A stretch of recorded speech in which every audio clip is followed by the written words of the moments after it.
en Medellín desde los indicadores de salud. El doctor Fernando Nicolás Montes Zuluaga, médico especialista epidemiólogo, vigilancia epidemiológica de tuberculosis, lepra, Secretaría de Salud, nos va a abordar este tema.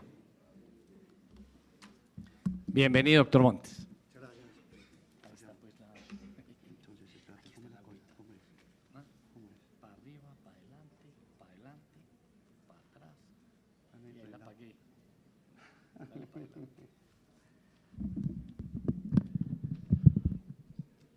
Muy buenas tardes. Para mí es un orgullo poder estar con ustedes mostrando unas cifras que más que dar el dato pretenden es motivar a lo que es el problema de tuberculosis no solamente en Medellín sino en el mundo, y a sensibilizar a todos los trabajadores de la salud frente a lo que es la captación temprana, el diagnóstico y el tratamiento completo para poder lograr lo que queremos todos, que es la curación de los pacientes.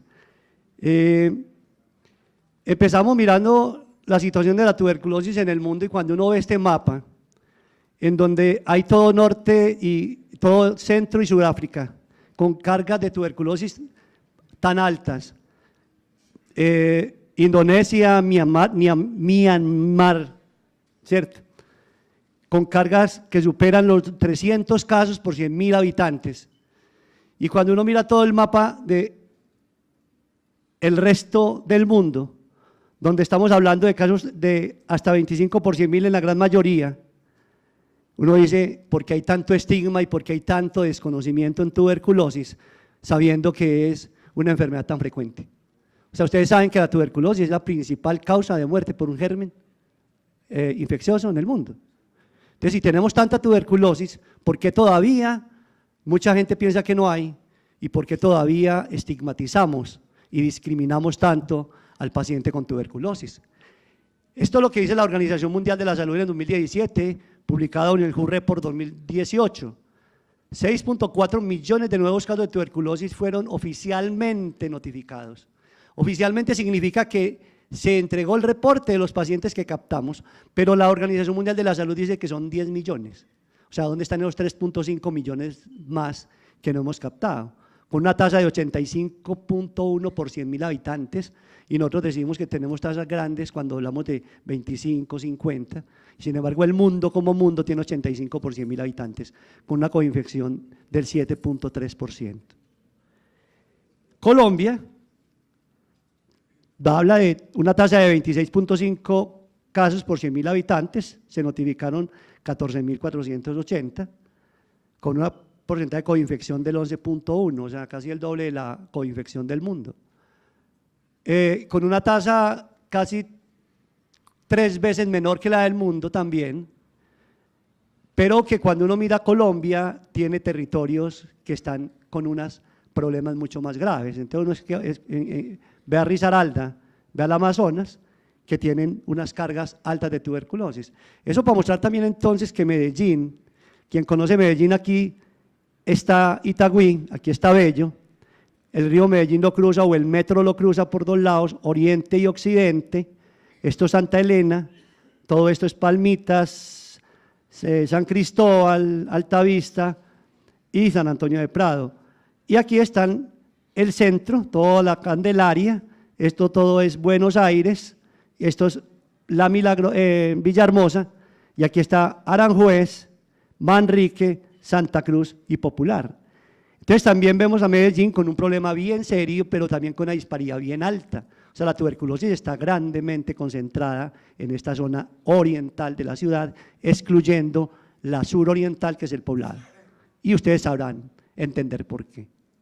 Con una tasa de incidencia entonces que ya no es de 25, que tiene Colombia, perdón, que no es de 25 sino de 54 por 100.000, el doble de la tasa de incidencia de Colombia, y cerca del 70%, del 35% comparado con Antioquia, pero con una coinfección más alta que la de Colombia, del 16%. Ese es el panorama que tenemos de tuberculosis bajando del mundo, Colombia, Antioquia, Medellín. Y ahorita miramos que cuando bajamos Medellín también lo podemos hacer por comunas y encontramos también diferencias altas.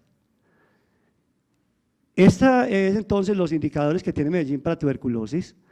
Cuando miramos ese mapa anterior que era de puntos, encontramos que los casos por kilómetro cuadrado están concentrados como en esta cruz, una intersección de estas 4 comunas, la Candela, Aranjuez, Santa Cruz, Manrique y Popular, o sea, todo este pedacito es donde más concentrado tenemos los pacientes. Seguramente esta imagen es una imagen que nos tiene que llamar a la reflexión para mirar qué hacer de una manera equitativa con todo el tema de salud pública.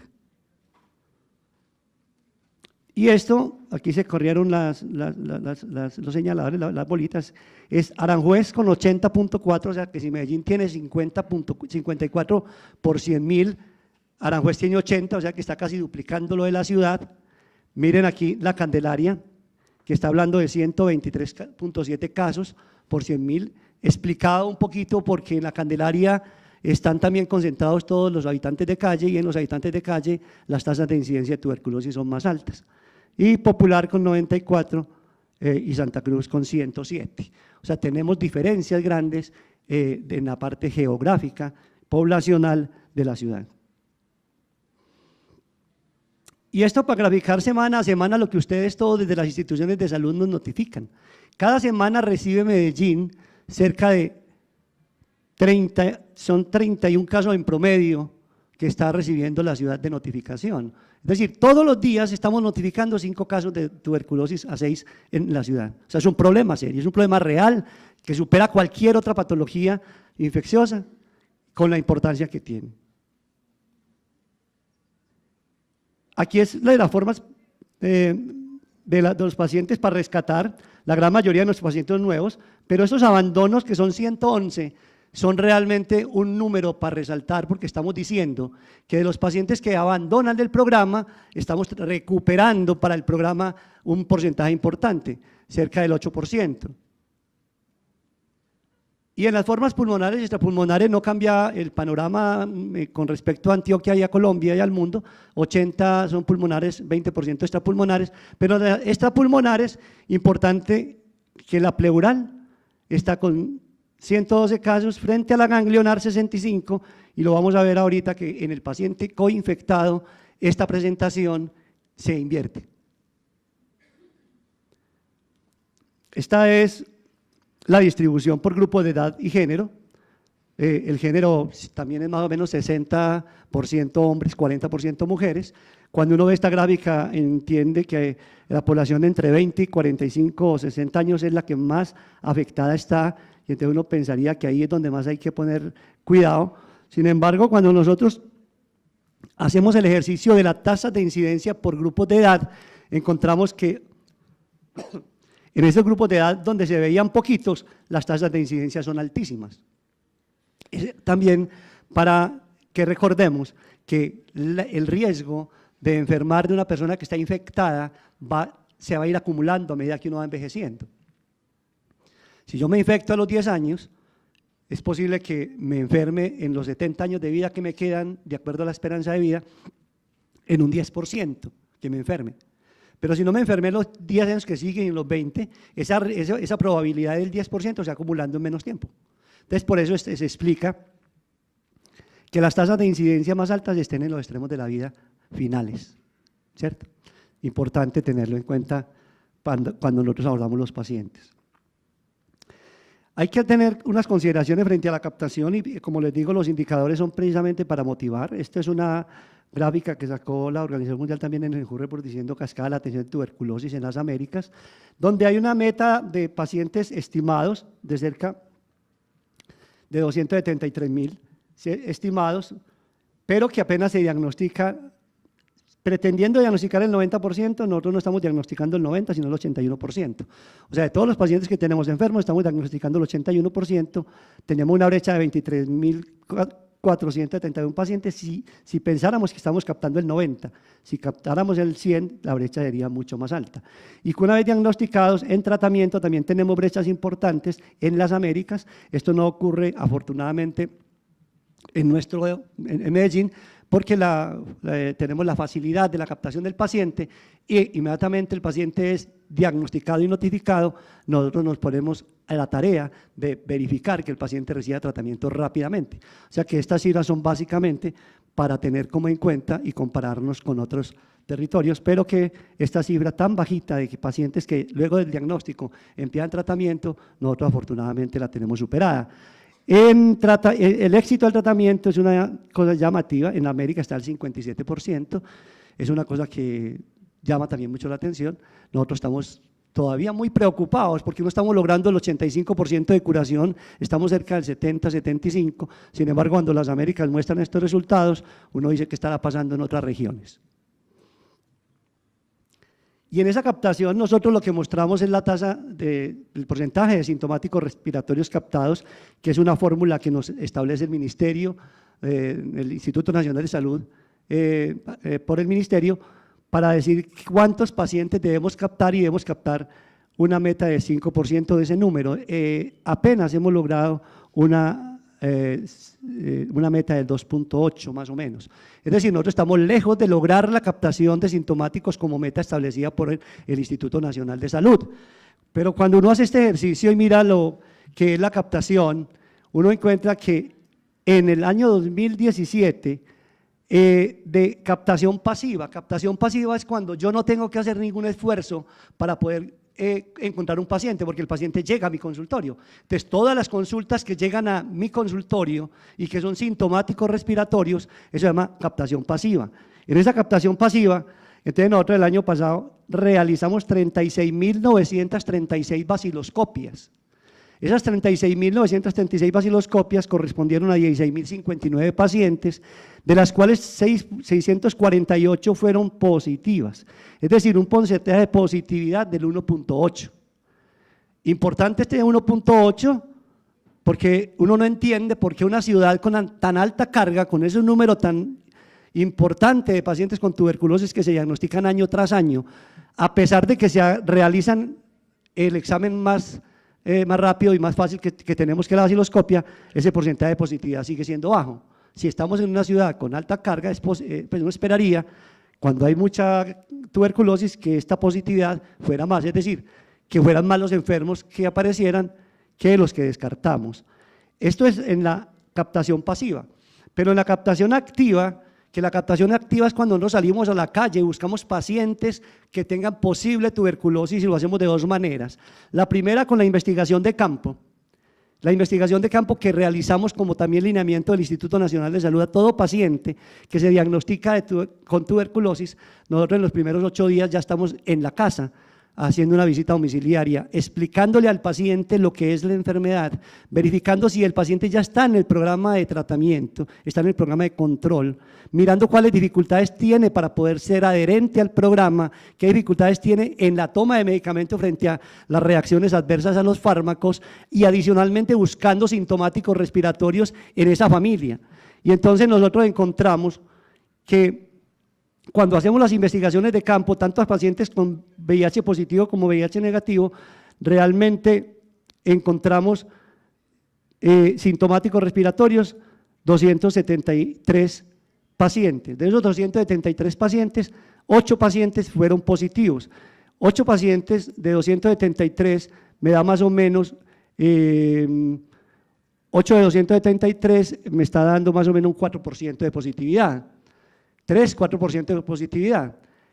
Cuando uno lo ve solamente con el paciente coinfectado, encuentra que de 645 contactos que encontramos para los 205 pacientes que tuvimos, 2 fueron vaciloscopia positiva. Si usted le saca el porcentaje a 32, 2 de 32, ¿cuánto da? Eso da más o menos 7%. O sea, un 7% comparado con un 1.8 es 4 veces más. Y cuando juntamos la búsqueda activa, que es la que hacemos con los pacientes, más la que realizamos nosotros con las búsquedas activas comunitarias, las búsquedas activas comunitarias, para el que no conoce, es que nosotros tenemos todas las enfermedades sujetas a vigilancia en salud pública y cualquier evento debe ser objeto de vigilancia en la medida que hacemos cosas una vez nos notifiquen, pero hay enfermedades como la tosferina, sarampión, rubeola, difteria, tuberculosis, en donde nosotros tenemos como lineamiento que hacer unas acciones de comunidad. Esas acciones de comunidad no es solamente ir a la casa del paciente y mirar sus contactos, sino ir casa a casa, casa a casa en toda una manzana. Dependiendo de la patología, nos define el ministerio cuántas manzanas realizamos. Entonces, en tosferina, que es una de las enfermedades que también nos notifican bastante, nosotros realizamos una búsqueda 5 manzanas a la redonda. En poliomielitis, una parálisis flácida aguda, realizamos 40 manzanas. En sarampión rubéola, 9 manzanas a la redonda. Entonces eso se llama búsqueda activa, ir tocando casa por casa alrededor del caso índice, buscando patología asociada a la que fue notificada, al caso índice. Pero nosotros como Secretaría de Salud, cuando tenemos un caso de sarampión, que debemos buscar pacientes con fiebre y erupción, para mirar si hay otros casos secundarios, nosotros no nos quedamos solamente con fiebre y erupción, sino que además preguntamos si los pacientes si hay algún paciente que esté sintomático respiratorio. Y en esa casa contamos los sintomáticos respiratorios y tomamos vaciloscopias en el sitio. O sea, no los mandamos ni los remitimos para la red prestadora, sino que de una vez estamos haciendo la toma de la vaciloscopia. Entonces estamos juntando la investigación epidemiológica de campo, que es este dato, con la búsqueda activa comunitaria. Y con la búsqueda activa comunitaria, el porcentaje de positividad nos da el 2%. Esa es la razón que habla en toda la literatura de que la búsqueda activa realmente no es la mejor alternativa para tratar de impactar un tema de salud pública. Pero creo que este dato del paciente coinfectado, donde el 8% de sus contactos sintomáticos son positivos, sí es bien importante. O sea que aquí no habría perdón para que nosotros dejáramos de hacer una visita domiciliaria en paciente coinfectado con tuberculosis. Sobre el diagnóstico tenemos entonces que mirar el de las cohortes, pero antes de las cohortes hay una cosa que nos ha llamado siempre la atención. La primera es este dato, 51.8% con diagnóstico hospitalario. Fue la publicación que tuvo el Instituto Nacional de Salud desde el 2017. 51.8% de los pacientes diagnosticados con tuberculosis en el 2017, diagnóstico hospitalario. Y cuando revisamos Antioquia, 50% o más, diagnóstico hospitalario. Cuando revisamos Medellín, lo mismo, más del 50% de nuestros pacientes son diagnosticados en ambientes hospitalarios. En una enfermedad que nos está diciendo casi que la tengo, porque es un paciente que llega tosiendo y básicamente como primer síntoma, y sin embargo los pacientes están llegando al diagnóstico hospitalario para poder tener un tratamiento. Eso nos tiene que llamar la atención, qué está pasando en el primer nivel, cuál es esa sospecha que tienen los médicos para poder captar. Sin embargo, hicimos otro ejercicio y lo pensamos este año. Esta variable no la teníamos nosotros en la visita de campo, pero era necesaria, pero muy incierta en los registros que teníamos anteriores, de cuánto tiempo llevaban de síntomas, pero adicionalmente cuántas consultas previas había tenido al momento del diagnóstico, haciendo la salvedad de que consultas relacionadas con la sintomatología, porque yo podía haber tenido muchas consultas con otro motivo de consulta. Y nos encontramos una sorpresa, y es que realmente más del 50% de los pacientes, tanto VIH positivos como VIH negativos, tienen un diagnóstico en la primera consulta. Eso es llamativo, pero es un dato que apenas lo recogimos este año. Estos datos son hasta lo que llevamos del año 2018 en las investigaciones de campo, que los médicos que realizan nuestras visitas de una manera muy juiciosa, porque eso fue discutido, que fuera muy preciso en este dato, y nos encontramos con esto que para nosotros que manejamos el programa de tuberculosis, creemos que es una buena noticia. O sea, realmente los médicos no están dejando pasar muchas citas para pensar en diagnósticos. Se encuentra uno con algunos, por ejemplo, este paciente 20 consultas antes había tenido por los mismos síntomas para tener un diagnóstico, ¿cierto? O que había consultado 10 veces también en un paciente VIH. Pero en términos generales, el 70 al 80% de los pacientes con diagnóstico de tuberculosis en Medellín son diagnosticados en la primera o segunda consulta médica. Eso para nosotros es importante. También encontramos esta mediana de 57 días y esta mediana de 55 días entre VIH positivo y VIH negativo, lo que está simplemente ratificando lo que han hecho otros estudios y lo que está más o menos reportado en la literatura. La gran mayoría de los estudios sobre retrasos en el diagnóstico hablan de medianas de 60 días. O sea que nosotros estamos también con la misma mediana. Seguramente ese tema del retraso para el diagnóstico lo podríamos mirar más en el paciente porque no cree que tiene la enfermedad que más que en el médico, porque estos dos datos de aquí nos están diciendo que los médicos sí están haciendo una búsqueda del diagnóstico. Y sobre el tratamiento, estamos mirando las cohortes. Este paciente, el azulito, es paciente que se cura, paciente que no sabemos que se curó, pero sí sabemos que realizó todo el tratamiento, se tomó todos los medicamentos y mejoró clínicamente. A estos dos datos los llamamos éxito en el tratamiento. Un paciente que se tomó todo el medicamento y bacteriológicamente puedo decir que es negativo, y otro que se tomó todo el medicamento, que no le hice la prueba al final del tratamiento, pero que mejoró clínicamente también, lo junto y lo llamo éxito en el tratamiento. Entonces nosotros íbamos de 71, 72, llegamos a 76, después íbamos en 72, íbamos subiendo hasta este año 2015-2016 que nuevamente empezamos a decrecer, todo dependiendo del abandono y de la muerte. O sea, nosotros tenemos que trabajar muy duro en el tema de la adherencia y en el tema del diagnóstico temprano para evitar que los pacientes se nos mueran. Pero es un reto que tenemos que asumir todos, estamos con unas metas que no son las más óptimas. Hicimos este otro ejercicio y era en las cohortes entre pacientes sin VIH y las pacientes de la cohorte de tuberculosis con VIH, y encontramos que la diferencia es muy grande. O sea, el éxito de tratamiento en el programa de paciente coinfectado es del 50% apenas, mientras en el paciente normal es del 72%. O sea, que algo está pasando frente al programa y al manejo del paciente que tiene tuberculosis y VIH, que no estamos logrando que el paciente se cure. Y no estamos logrando que el paciente se cure porque mire que el porcentaje de abandono es del 32% y un porcentaje de muerte del 17%. O sea, que hay una falla inmensa frente a lo que es el manejo programático, lo que llamamos medidas colaborativas en paciente de VIH y paciente de tuberculosis, y hay que llamar la atención frente a eso. Tenemos una falla inmensa frente al manejo del paciente con VIH que tiene tuberculosis.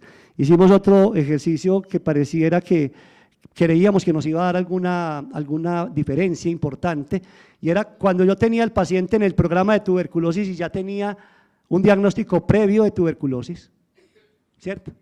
Cuando tenía un diagnóstico previo de VIH, un diagnóstico previo de VIH que tiene tuberculosis, y un paciente con tuberculosis que no sabía que tenía VIH, pero que se lo hicieron después de que le diagnosticaron tuberculosis. Recuerde que el programa establece que si yo tengo un paciente con tuberculosis, debo descartarle VIH, y el programa de VIH siempre ha sido, por favor, busque tuberculosis. Entonces nosotros pensábamos que si yo tengo un paciente en programa de VIH que le da tuberculosis, el porcentaje de éxito debe ser mejor porque tiene una empatía con el médico, tiene ya toda una trayectoria de manejo de programa, entonces tendría un poquito mucho más de compromiso con el programa. Realmente no encontramos muchas diferencias frente al éxito de tratamiento en los dos, pero sí encontramos una cosa bien importante, es que yo estoy diciendo que prediagnóstico, o sea, que tuvieran VIH antes del diagnóstico de tuberculosis, el 40%. Quiere decir que el 60% de los otros pacientes fueron pacientes que diagnosticamos con VIH porque les dio tuberculosis. Y la cantaleta siempre ha sido, señor, usted tiene pacientes de VIH y de lo que más se le enferma es de tuberculosis, busque tuberculosis. Y aquí entonces no estamos buscando pacientes VIH, porque es el programa de tuberculosis que está buscando los pacientes VIH. Eso lo muestra en esta gráfica, en esas acciones colaborativas, para entender un poquito también la dinámica de eso. Y entonces tenemos problemas críticos de ciudad, que son la inadherencia, la coinfección con la tuberculosis y el VIH, y la mortalidad. Frente a la inadherencia, nosotros también como política de salud pública en Medellín, todo paciente que esté siendo inadherente al programa, aunque es una responsabilidad del asegurador con su prestador, realizar la búsqueda de los pacientes que están inadherentes y evaluar las causas y tratar de solucionar los problemas que puedan tener para ser adherentes, nosotros hemos visto que el compromiso no es el más alto de las aseguradoras frente al tema, que la responsabilidad del asegurador la descargan en el prestador.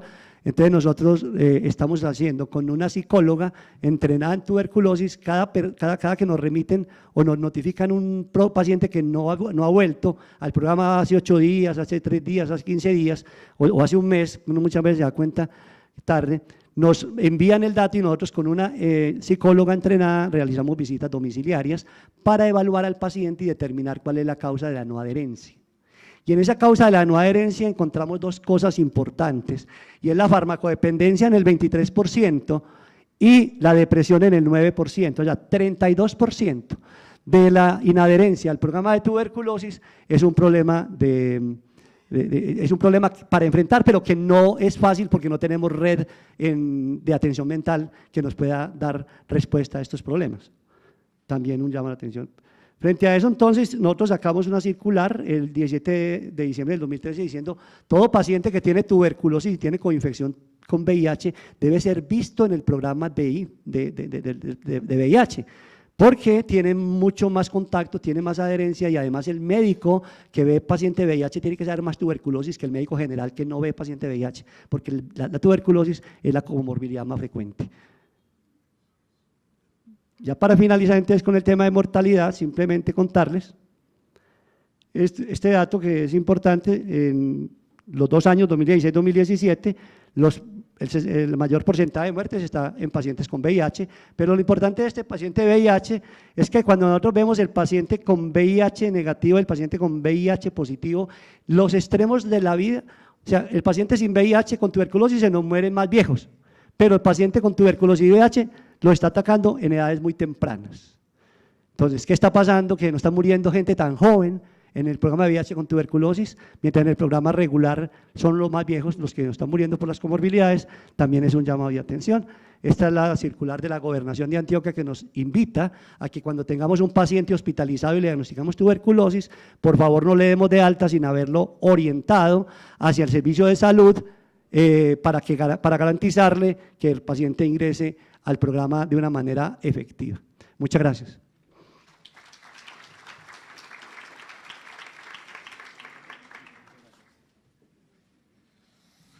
Nuestra penúltima charla de la tarde, el doctor